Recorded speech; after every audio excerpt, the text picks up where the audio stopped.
موت کے بعد پھر کیا ہوگا؟ موت کے بعد کیا ہوگا؟ یہ جواب بھی اللہ نے دیا ہے۔ موت کے بعد کیا ہوگا؟ ایک بہت بڑا طبقہ کہتا کچھ بھی نہیں ہوگا، مر گئے، مٹی ہو گئے۔ اِنَّا لَمَرْدُودُونَ فِي الْحَافِرَةِ اِذَا كُنَّا عِظَامًا نَخِرَةً۔ جو کبھی کوئی قبر سے نکل کے آیا کہ پاناما میں قبر پھٹی اور آدمی نکل کے باہر آ گیا؟ کون آیا ہے؟ آج تک کوئی نہیں آیا۔ ہم بھی مر کے واپس نہیں آئیں گے۔ جب ہڈیاں بھی چورا چورا ہو گئیں، بالکل سرما ہو گئیں، اب اسے کون زندہ کرے گا؟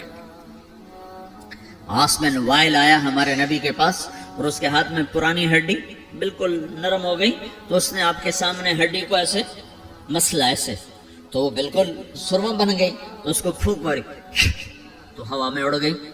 تو وہ کہنے لگا اے محمد، تیرا رب اسے زندہ کرے گا؟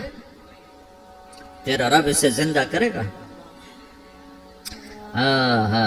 تو اللہ تعالیٰ نے فوراً جبریل اتارا کہ اس کا وقت کو بتا۔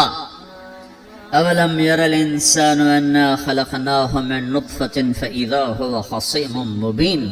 دیکھو اس کو جس کو میں نے گندے پانی سے بنایا، آج مجھ سے جھگڑا کر رہا ہے۔ وضرب لنا مثلا ونسی خلقہ قال من یحیی العظام وہی رمیم۔ اور مجھ سے دلیلیں مانگتا ہے اور مجھے مثالیں دیتا ہے اور مجھے کہتا ہے اس پرانی ہڈی کو کون زندہ کرے گا جو سرما بن گئی؟ قل یحییھا الذی انشأھا اول مرہ۔ بتاؤ میرے حبیب کہ اسے وہ زندہ کرے گا جس نے اسے بنایا اور پیدا کیا تھا۔ وہو بکل خلق علیم۔ ہر مخلوق پر اس کی نظر ہے۔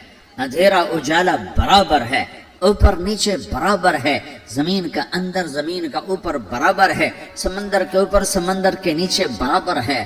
800 میٹر کے بعد سورج کی روشنی سمندر کے اندر سفر نہیں کر سکتی۔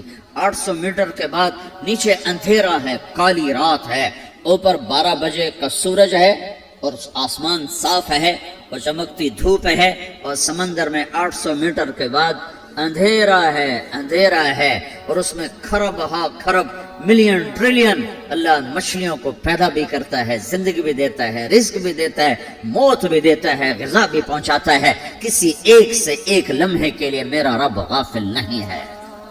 لا یعزب عن ربک من مثقال ذرہ۔ ایک ذرے سے ایک ذرہ بھی تیرے رب کی نظر سے چھپ نہیں سکتا۔ اینما تکونوا یأت بکم اللہ جمیعا۔ جدھر جاتے ہو چلے جاؤ، اللہ کھینچ کے واپس لائے گا، اپنے سامنے کھڑا کرے گا۔